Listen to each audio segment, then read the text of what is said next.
of his death.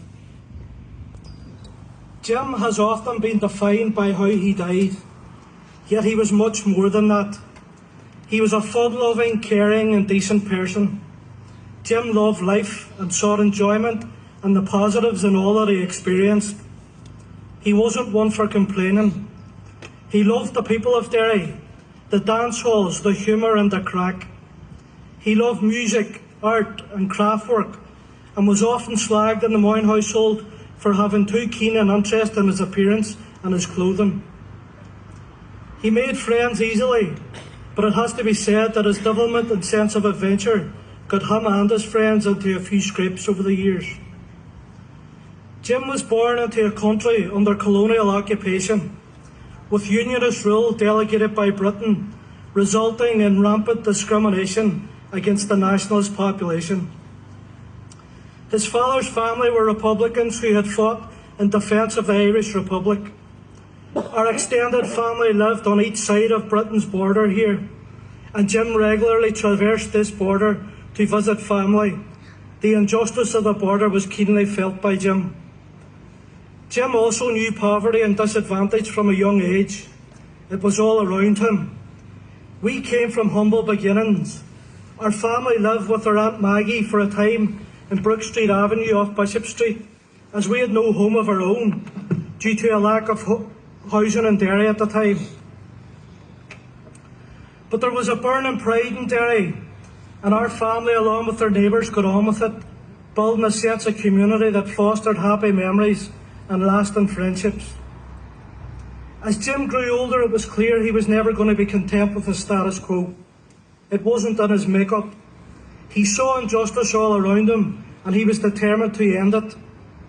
He witnessed his community being attacked and murdered by the state, a state which treated Irish lives as nothing.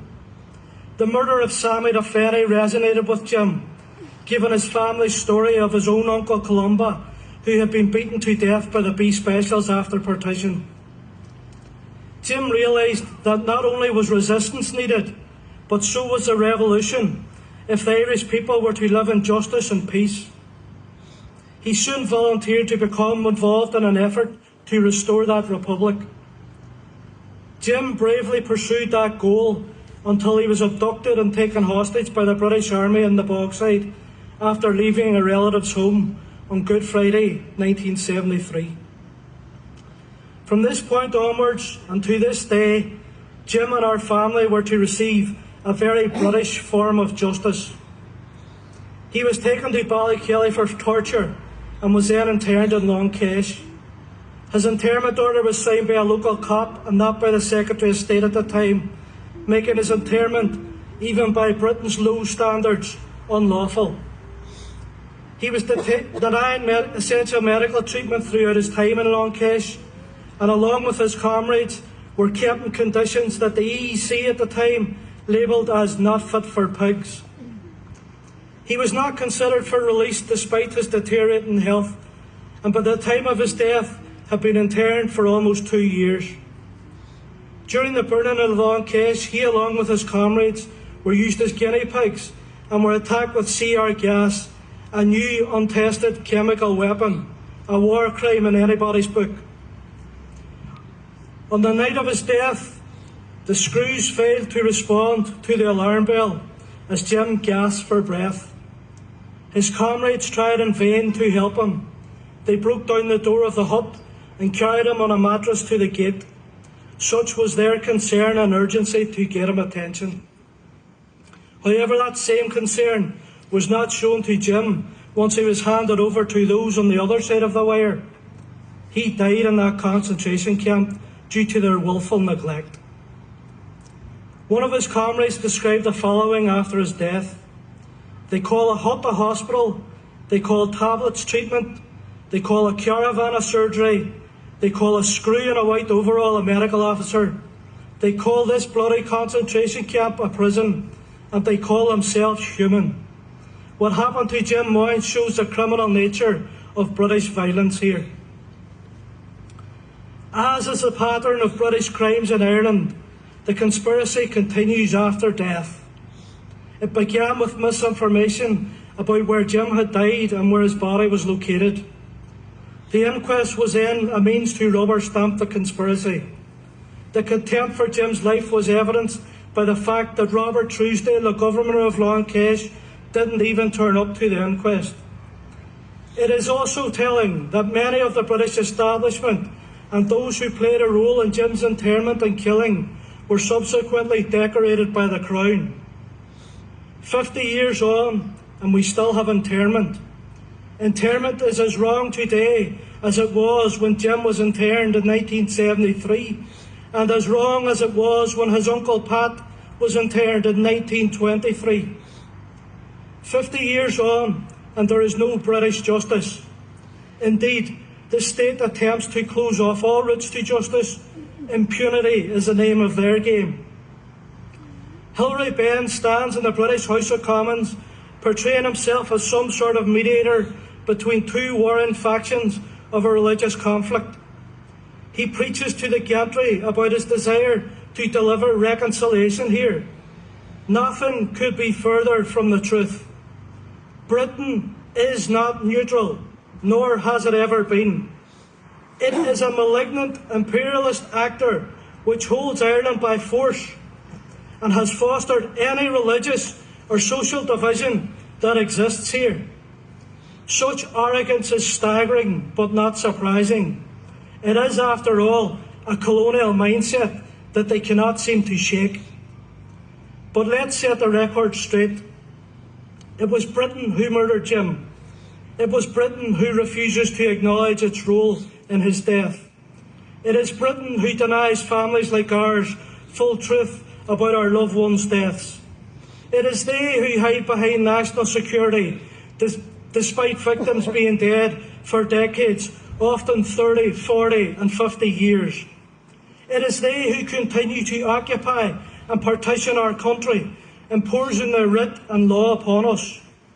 It is they who export their techniques of terror all over the globe, including to Palestine. How could we ever reconcile with that? We have not had acknowledgement, never mind truth, justice or accountability. The state has sought to erase Jim's killing from history, and the sad thing is, it's catching. In our own community, Jim has been left out of exhibitions for the victims of state violence. We are awash with museums, yet we must always be alert to and question who is writing or rewriting our history. To paraphrase George Orwell in his book 1984, the most effective way to destroy people is to deny and obliterate their own understanding of their history. In that vein, we as a family have decided to write a book about Jim to mark his 50th anniversary. It will tell a story of a life cut short by state violence. We will document our family's lived history and the backdrop to what happened, preserving stories and first-hand accounts of Jim to challenge and resist the state's narrative and attempts to erase or sanitise its role in his killing. Following Jim's death, a war raged on. Our family were forced to get on with the day-to-day challenges of living without him. Yet his death had, and continues to have, a profound effect on us in many untold ways. It is now time to tell that story. For us tonight, we remember Jim as a Republican. He was dedicated to a vision which saw independence not as an end in itself, but as a means to create a better society. To view it in any other way for Jim would have been to sell the Republican cause short. What that Republic offers is equality and justice for all. An Ireland where its people and its resources are sovereign, where private property is subordinate to the public right and welfare, where our resources are used for the benefit of the people, where everyone receives an adequate share of the country's produce with sufficient social welfare, and where no child suffers from hunger or cold due to a lack of food, clothing or shelter, and they are provided with a means and facilities for the proper education and training.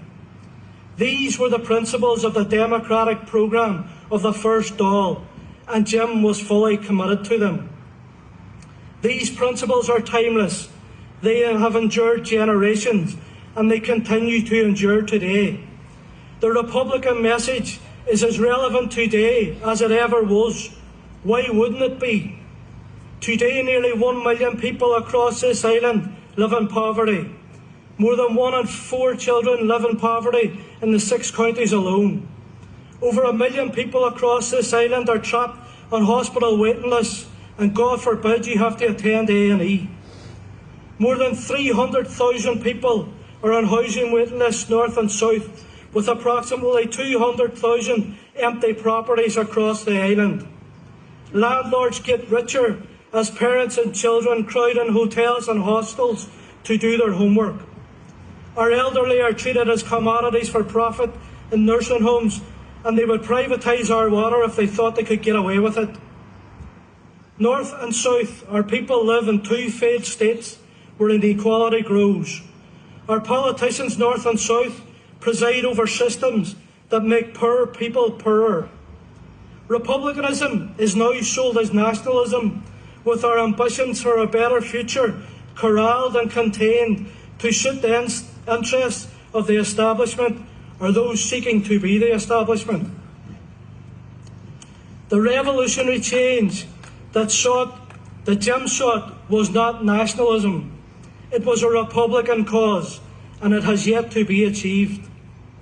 We must ensure that we educate, defend, organise and convince people of the merits of that republic, where the connection with Britain is broken, and where the people who live here can live in a just society, free from poverty, inequality and discrimination, a place where all our people and those who live here can live securely with dignity.